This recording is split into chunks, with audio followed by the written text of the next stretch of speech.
I'm going to show you guys how I make this oak change colors like that. If you're new here, which presumably you are, unless you are one of the 9 subscribers that I have. 9 companions.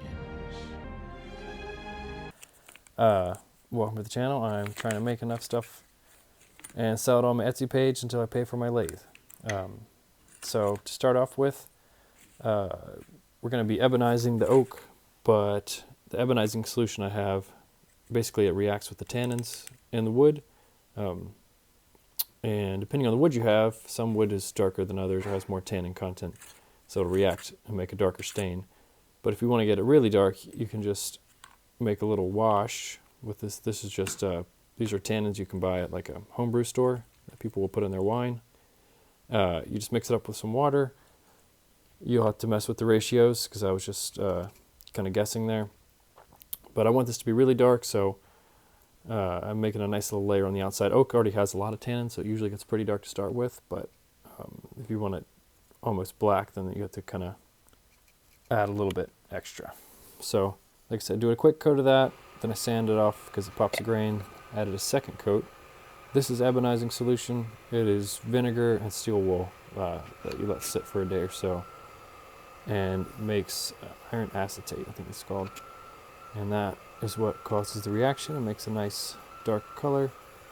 I think it looks a little bit better than like a dye.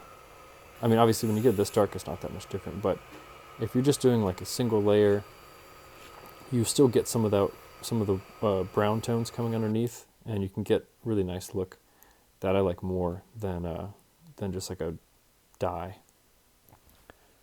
And I'm just adding a couple layers of shellac. I like shellac a lot, especially for turning, because it flashes off really quick and it's not toxic. Then I finish it off by buffing it with some beeswax. Gives it a nice shine and also not toxic.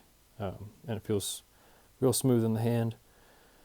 Of course, I have to finish the ends up because you can't do those when you while it's turning, but I just do this by hand at the end. But you can see a nice shine. The lights from my lathe are really bright, so you can really see into the grain there. But if you guys like it, I'm going to put it on my Etsy account, and I'll just be making things until I can pay for my lathe, and then buy some more tools, is the hope. So join along if you want, and if you want to buy it, check it out on Etsy.